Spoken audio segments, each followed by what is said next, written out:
चारा घोटाला केस में आरजेडी सांसद लालू प्रसाद यादव, जेडीयू सांसद जगदीश शर्मा और मेडिकल भर्ती घोटाला केस में कांग्रेस सांसद रशीद मसूद की संसद सदस्यता जल्द खत्म करने की सिफारिश अटॉर्नी जनरल वाहनवती ने की है। सूत्रों के मुताबिक अटॉर्नी जनरल ने लोकसभा सचिवालय से सीटों को रिक्त घोषित करने की अधिसूचना तत्काल जारी करने के लिए कहा है। जीई वाहनवती ने कहा है कि अगर किसी सांसद को अदालत दोषी ठहराती है तो वो उसी दिन ही अयोग्य हो जाता है जिस दिन उसे दोषी ठहराया जाता है, इसलिए सीट खाली होने की अधिसूचना तत्काल जारी हो। अधिसूचना जारी करने में देरी का मतलब सुप्रीम कोर्ट के आदेश का पालन नहीं करना हो सकता है। इससे पहले अपनी राय में वाहनवती ने अधिसूचना जारी करने के लिए अपनाई जाने वाली प्रक्रिया पर कोई राय जाहिर नहीं की थी। लोकसभा सचिवालय ने प्रक्रिया पर स्पष्टीकरण के लिए फिर उनसे संपर्क किया था। दूसरी ओर राज्यसभा सचिवालय कांग्रेस सांसद रशीद मसूद की सीट को रिक्त घोषित करने की प्रक्रिया में है। मसूद को भ्रष्टाचार के एक मामले में पिछले महीने ही दोषी ठहराते हुए 4 साल की सजा सुनाई गई थी, तो ये सीट जल्दी से जल्दी रिक्त होनी चाहिए। जैसे ही किसी भी सांसद को दोषी ठहराया जाता है उसके तुरंत बाद जो जगह है वो खाली हो जानी चाहिए। एबीपी न्यूज संवाददाता आशीष कुमार सिंह हमारे साथ जुड़ गए हैं। आशीष, फौरन संसद सदस्यता खत्म करने की सलाह दी गई है वाहनवती की तरफ से।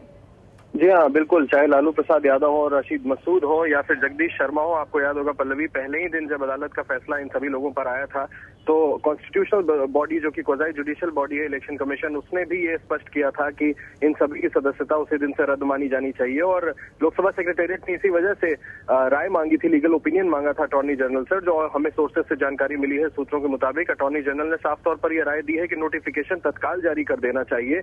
इन सभी जो सांसद हैं, इस तरह के सांसद जिनके खिलाफ सजा सुनाई गई है, उनकी सीट को वेकेंट घोषित करने का नोटिफिकेशन लोकसभा को और राज्यसभा को जारी कर देना चाहिए। और अगर ऐसा नहीं किया जाता है प्रक्रिया के तहत तो ये सुप्रीम कोर्ट के फैसले के खिलाफ होगा। यानी सरकार ने कोशिश जरूर की थी एक ऑर्डिनेंस को लाने का, कुछ नियमों में तब्दीली करने का, लेकिन उस ऑर्डिनेंस को विड्रॉ किया जा चुका है, माफ कीजिएगा। मुझे लगता है इसी वजह से अटॉर्नी जनरल ने सभी लीगल पहलुओं को देखते हुए ये राय लोकसभा सेक्रेटेरिएट को दी है और अब तत्काल ही मुझे लगता है आने वाले दिनों में नोटिफिकेशन जारी हो जाएंगे और इन तमाम सांसदों की सीट्स को वेकेंट डिक्लेयर कर दिया जाएगा। और अब आशीष, देखने वाली बात होगी कि कितना वक्त और लग सकता है। वाहनवती ने तो सलाह दे दी, इससे पहले सुप्रीम कोर्ट ने तो यह आदेश दिया ही था कि ऐसा होना चाहिए। अब संसद सदस्यता खत्म करने की सलाह जो वाहनवती ने दी है, आशीष, फिर भी अगर अनुमान लगाया जाए तो कितना वक्त लग सकता है इसमें?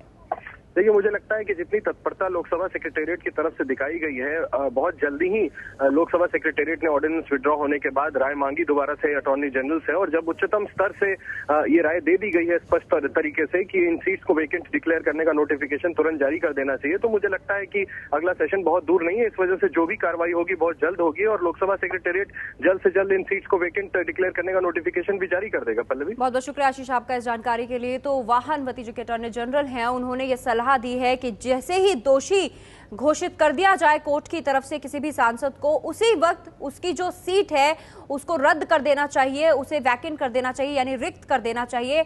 देरी का मतलब यानी कि अभी तक जो जैसे लालू प्रसाद यादव को सजा मिली है या रशीद मसूद को सजा दी गई है, कोई भी सीट वैकेंट नहीं हुई है, तो उन्होंने कहा है कि देरी का मतलब है आदेश का पालन नहीं हो रहा। यानी जो सुप्रीम कोर्ट ने आदेश दिया था कि सदस्यता रद्द करनी चाहिए, उसका पालन नहीं हो रहा। तो ये सलाह दी है वाहनवती ने कि फौरन सीट खाली होने की अधिसूचना जारी की जाए।